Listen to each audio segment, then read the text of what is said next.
Hello everyone watching this. Hello to other children of alcoholics. I'm doing a video here on a tip on how to deal with depression. I haven't done a video in a long time, but I really want to do a video on depression. I've suffered heavily under depression all my life. Growing up, my childhood was really rough, being a child of an alcoholic, really rough. And you know, it's so important for children to have unconditional love, to feel respected, to feel listened to feel safe. So much things to feel. And I'll be honest, I felt I didn't have any of that stuff. And if I did, a lot of it was manipulated, or it was my dad was drunk, so it'd be up in 1 minute, it'd be so nice, and then he would be a monster to me, or there's a lot of stuff there, which I'm sure I don't need to go into. I'm sure you understand. And because of this, it led to a lot of depression. Now, in our society today, when you go to the doctor, when you go to the GP, when you seek advice on depression, you get the sort of feeling that you need to be positive, that depression is wrong, that you're wrong for feeling depression. And in our society today, there's a big push on drugs to deal with depression. And I know even in my situation, I know my father, he had a terrible upbringing, and he drank to deal with the depression and the sadness that he felt. And for myself as well, I drank for a period in my life to deal with the depression. This is the problem.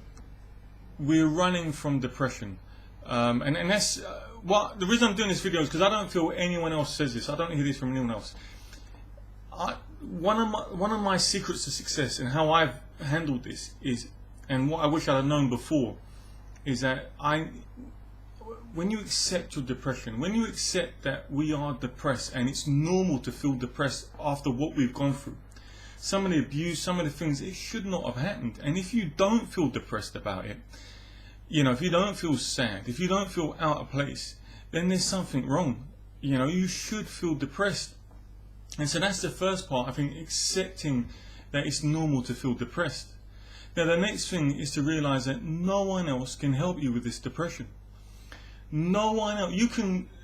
I went through periods where talking to this person, talking to that person, to try to somehow to get an answer, to get my depression released, to get away from it. But at the end of the day, no one can take this wound from us. No one can take our childhood from us. It's our childhood. And you only get one. And once we accept that's our lot, that was it. Our childhood was damaged. Then we can start to move on once we accept it. So that's the first few things. The next thing, as I said, we need to accept our depression.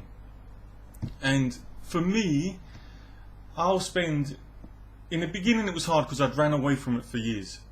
And as I said, sometimes I drink to get away from my depression. I'd be so sad, so depressed, and it was a real, going to a party, going to work, and I'd be so depressed. And so I'd smoke, or when I get home, I'd have a drink just to cheer myself up, to be more in a lighter mood.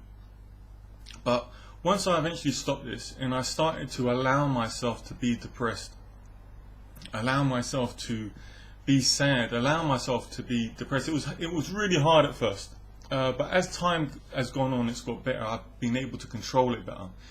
I'll have a wave of sadness, depression, and what normally happens is a really horrible memory will come to my mind of something that happened to me as a child, something that I'd forgotten. Maybe, I'm a dad now myself, so maybe my son does something and it reminds me of something that happened to me as a child, and it's really depressing. But I've learned to manage it and to stay in those emotions. And what I try to do is try to be happy. Then when I get home, I'll be miserable. And I'll let these memories come. I'll let this, as it were, my inner child speak to me, and I'll let all this sadness come up. And then as I sit there and I just focus on my breathing, I let these memories come, I let them go, and I let them come and they go.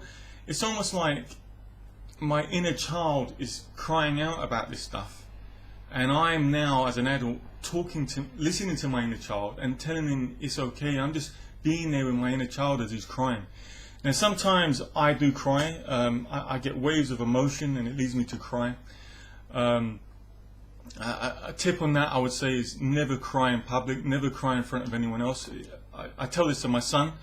Everyone goes toilet, but you shut the door when you go toilet, no one wants to see it. And it's the same for crying. I believe all men cry, but we need to do it alone. We need to do it separately from anyone else. Now people might disagree with me. I spoke to a few people disagree with me on this sort of points, but I feel one of the things that we must develop, particularly if you're a man, is you need to develop manliness. You need to develop self-respect. You need to develop honor and an ability to stand up on your own 2 feet. This is part of being a man.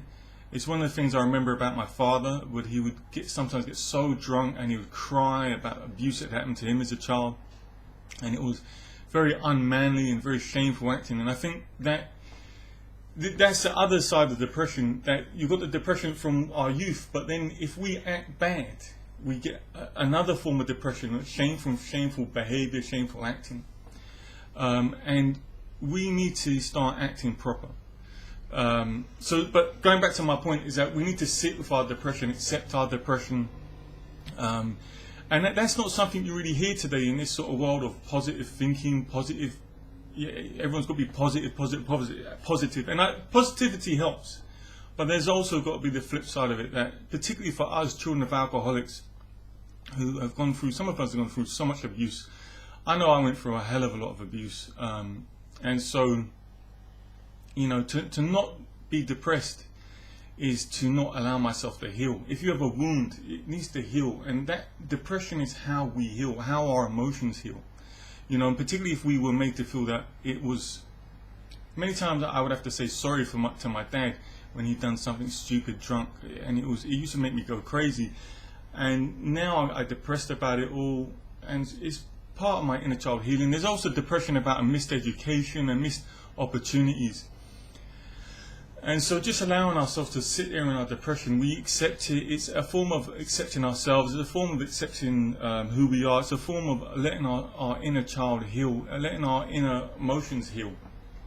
And it's very important. And to be honest, I think when I've been doing the best in my life, most successful, it's been times when I've been handling my depression well. I've been being depressed and handling it well, controlling it. Not to be overcome by it, but controlling it, and not to be looking to anyone else to help you, because the truth is, who can help you? Many of us have not accepted that we are children of alcoholics. Many of us analyze it, and there's the other lie that many of us developed from childhood, that somehow it was our fault that in my case, my father drank, that it's our fault, that if we had only been a better son, if we'd only done things better, we could have saved our parents. But this is a lie, and it's only when we sit in depression and we hear the inner talking of our inner child speak, that we can hear it and let it heal. So look, I really want to do a video on this, a tip on depression, and I really think that as we get to grips with our depression, we will start to see that the other thing, not instantly, but over time, for me, it's got better, my depression. I can handle it better, I can control it better, it doesn't overcome me so much. It was heavy in the beginning because I'd ignored it for so long, so it would come on me heavy. But it's getting better and better. And the other thing is right living, correct living, living with honor, living with self-respect, living with a dignity, doing things right, working hard. If you live a shameful life, you will feel shameful. I'm not going into a religious thing here, but there is right and wrong. There is honor, so I encourage you to live right, and not to use our childhood as an excuse to, this happened to me, so it's an excuse for me to do wrong. We have no excuse. In fact, if any of us have felt the real coldness of bad living, it's us, and why bad living is wrong. We should all strive to be good and the best that we can be, and make the world a better place.